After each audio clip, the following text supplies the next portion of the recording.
Over to Tel Aviv. Thanks, Dorsa, for that reporting from Tehran. Hamda Salhoud joining us from Tel Aviv. Hamda, what are you hearing on your end? Samir, hi. There is active interceptions happening here in the skies over Tel Aviv. There are sirens ringing all over Israel. There are projectiles flying in the sky, but it is a little bit difficult to point out what it is. There are explosions happening right there up. Our cameraman is getting those shots for you, but there are sirens blaring all over Israel, and it looks like there is air defense that is also coming from the opposite direction as well. Where we're standing, we have not yet heard any sirens just yet, but there are flashing lights. As you can see, active interceptions right now, projectiles here falling from the sky behind these clouds. And quite an active situation. There have been a lot of updates from Israeli Home Front Command. It's calling on people to go to shelters in specific areas, but there are still a lot of other interceptors that are flying from what looks like the southern part of Tel Aviv here and behind this cloud, which is a little bit difficult to see. But again, these are more interceptors that are coming up and that are being intercepted in the skies right now actively. Sirens blaring out in Tel Aviv in several different locations and additionally all over the country. This is an active situation here. The Israeli army was warning of something like this happening, and in fact, we're preparing for it for several days, if not weeks. They said that they have new capabilities for not only air defense, but also for some sort of retaliation as well. There is a lot that is falling from the sky at this point in time. We are from a high view, are on a roof kind of lookout, and a lot of these types of projectiles that we saw came from many different areas. Some of them came from the Mediterranean above our heads to behind us, and we can hear some explosions in the distance here. But again, it is hard to tell if these are the drones themselves, if these are other types of projectiles that were launched. But again, the Israeli military is actively intercepting projectiles all over Israel, not just in Tel Aviv, and there are areas all over the country. In fact, specifically in the south near Dimona, where there is a nuclear plant that the Israeli Home Front Command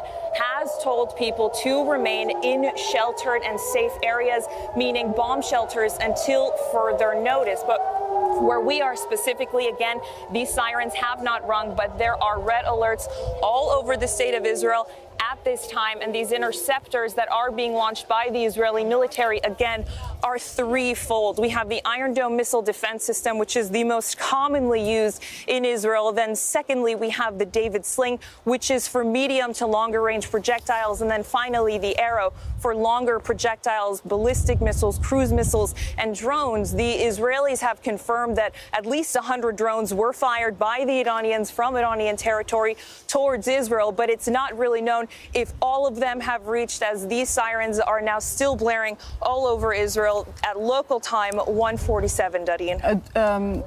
Hamda, I'll keep you with me for now. If you need to go at any point, you let me know. And I know that this is sort of a developing story and you're just trying to gather as much information as you can. But from what you see, is it possible to say where they're being launched from and which areas?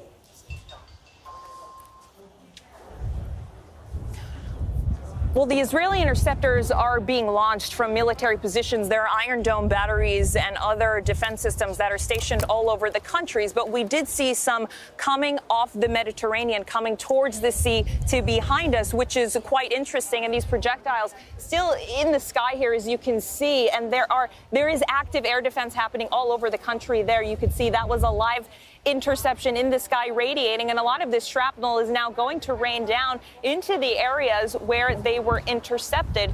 It's quite looks like it's in the distance, but it is quite above us. And the Israeli military, again, did give out guidelines for what to do in situations like this. Though there haven't been sirens in this part of Tel Aviv, you can still see the activity in the sky, and it is quite active. The interceptors are coming from different Israeli military bases, and again, the Iron Dome is stationed in many different locations across the country, but there are also other air defenses that are near other airfields for this type of reason specifically, and the Israeli army said that they would deploy those resources when it came to a situation like this.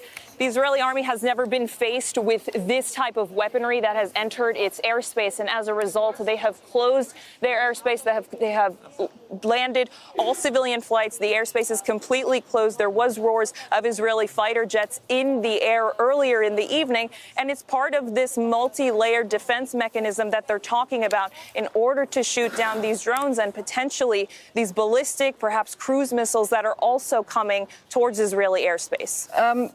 Hamda, we're also hearing, and this is according to the AP news agency, and I believe that you were saying this a moment ago as well. So air raid sirens are sounded in Jerusalem as explosions are heard in the skies above. And we're looking at the live picture right now from West Jerusalem. You're speaking to us, though, from Tel Aviv. Talk us through what sort of preparations were being made by the Israeli military in anticipation of an Iranian attack. And do you think that this is what they expected?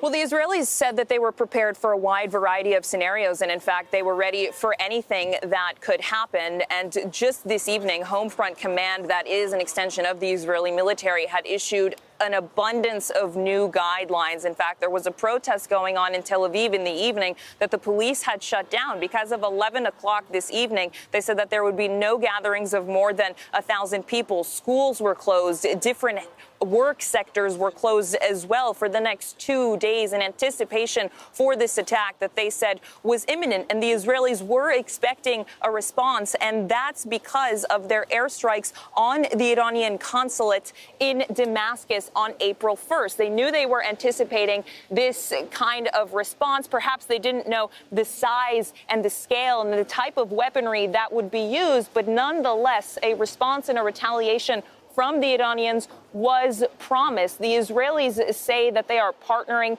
with regional allies and additionally the United States and the United Kingdom. In fact, the Israeli army is reporting that several drones were already shot down before they had reached Israeli airspace. You're looking here at more active interceptions that are happening in the sky, and what's falling here is the shrapnel that will land in different areas. Now, where that is happening over, sirens are also ringing.